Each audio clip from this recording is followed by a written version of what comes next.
So Bass responds to Ebro, who is pretty critical of Drake per usual, talking about Drake not being from hip hop culture.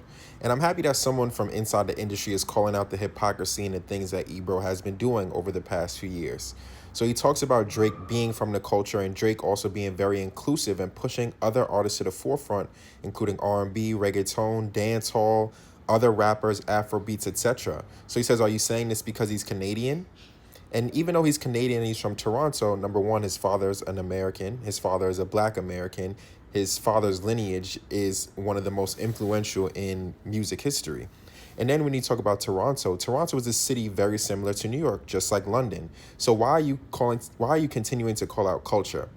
And then he says, if it's not about culture, is it about his writing ability? Because it couldn't be that, because he's one of the best writers of this generation. So if you don't listen to me when I say it, listen to someone who's in the industry. Let's listen to the experts, right? You guys call music industry insiders experts. So this is what an expert is saying.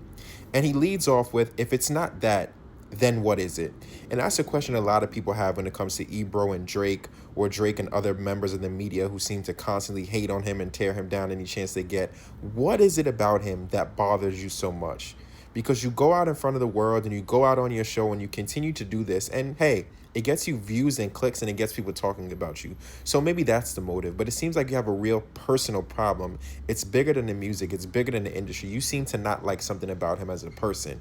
And if it's personal, then just say that. But don't mask it behind hip hop culture. Don't mask it behind music he puts out, because it's not that. All those things you're talking about are a facade. You have a personal vendetta against him. So if it is that, say that and explain it, and people will look at it a lot differently.